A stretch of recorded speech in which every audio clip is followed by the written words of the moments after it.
Welcome to Ashfutoon Land. एक दिन हैदर अपने सहन में खेल रहा था कि अचानक इसकी नज़र एक अजीब से दरवाजे पर पड़ी जो ज़मीन के कोने में झाड़ियों के पीछे छुपा हुआ था। ये दरवाज़ा पहले कभी नहीं देखा गया था। हैदर को हैरत हुई, लेकिन वो बहुत बहादुर लड़का था। इसने हल्के से दरवाज़ा खोला और अंदर दाखिल हो गया।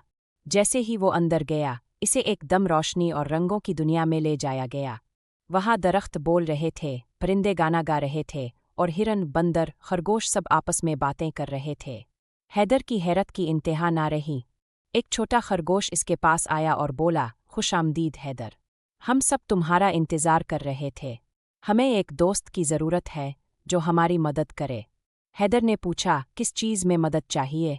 खरगोश बोला, हमारा बादशाह शेर बीमार है और सिर्फ इंसान का बनाया हुआ फूलों का शरबत ही इसे ठीक कर सकता है।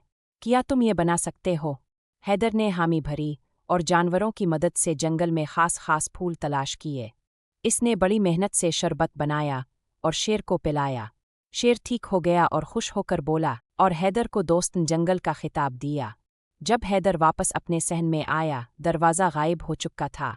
लेकिन वो हमेशा इस जादुई दुनिया को याद करता रहा जहाँ जानवर बातें करते थे और दोस्ती सबसे बड़ी ताकत थी।